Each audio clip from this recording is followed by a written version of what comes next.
bonsoir à Hassan Hilal Silla, bonsoir à l'invité, bonsoir aux spécialistes, mais aussi les chroniqueurs.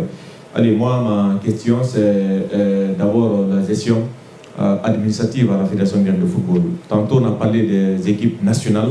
C'est vrai que tout ce qui est finance, ça vient du côté du ministère des Sports, mais qu'est-ce que AKB, demain, à la tête de la Fédération Guinéenne de football, qu'est-ce qu'il va mettre en place pour bien gérer les différentes équipes nationales, notamment sur le choix, il a tantôt rappelé donc, au niveau de la DTN, mais sur le choix des hommes, parce qu'on sait que parfois les compétences aussi, les performances dépendent du choix des hommes qui est fait. Ça, c'est la première question. La deuxième, la Fédération Guinéenne de football, son rôle, l'un de ses rôles, c'est l'animation du football sur tout le territoire national.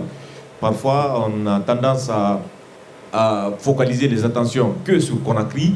Et qu'est-ce que AKB demain à la Fédération Guinéenne de football, il compte faire pour une meilleure animation du football, non seulement à Conakry, mais aussi que celui qui est en Djirikori, à Kankan, à Labé, puisse se sentir dans le projet donc, de développement du football à Conakry, mais aussi à l'intérieur du pays. Ok, merci beaucoup Lamine. Je vais commencer par la dernière question. Allez-y. Au niveau de l'intérieur du pays. Avant, les joueurs de AFIA, notamment, beaucoup venaient de l'intérieur du pays. Pourquoi? Parce que quand on veut parler de bokeh et tout ça, il y a beaucoup de joueurs qui venaient de Kindia aussi. Ça c'est parce qu'il y avait beaucoup de viviers à ce niveau-là. Et quand nous, on va s'appuyer sur les ligues, parce que chaque ligue s'occupera de sa région. Et là, on mettra des compétitions régulières pour qu'on puisse aller chercher ces joueurs à l'intérieur du pays. C'est important parce que si on reste concentré uniquement sur la capitale, c'est vrai que la démographie faisant, il y a beaucoup de joueurs ici. Les infrastructures aussi. Il faut aller chercher des joueurs à l'intérieur du pays, les faire venir dans la capitale et puis compétir à un moment. Mais ça, encore une fois, j'en appelle aux autorités, au moment venu, de nous appuyer par rapport aux infrastructures. Parce que qui dit, encore une fois, compétition, dit infrastructure.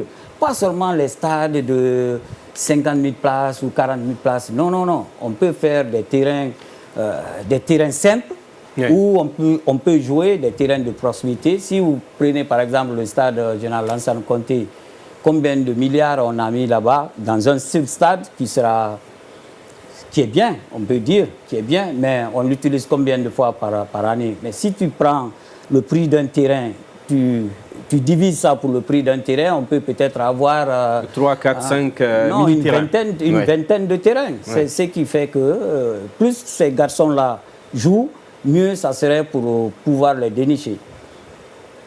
Alors, une question pour moi qui mérite vraiment une interrogation, c'est aussi la gestion du CILI national. Quelle va être la touche à AKB? C'est important, c'est parce que c'est la vitrine, l'équipe nationale. Et, les joueurs qui viennent en équipe nationale doivent comprendre que ils ont le droit, mais ils ont surtout aussi le devoir.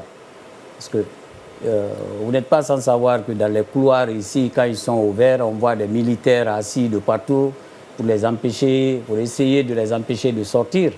Avec nous, ça ne se fera pas parce que dans leur club respectif, il n'y a personne, mais ils ne sortent pas. Donc tout est une question encore de rigueur dans la gestion de l'effectif.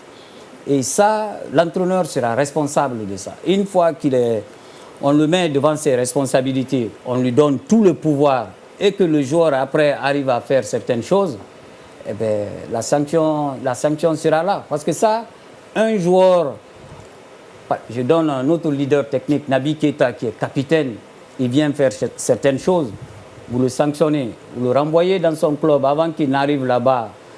Vous envoyez un courrier, le pourquoi vous l'avez renvoyé. Croyez-moi, le joueur qui vient d'arriver aujourd'hui, qui a une sélection ou deux sélections, ne bougera pas d'un iota.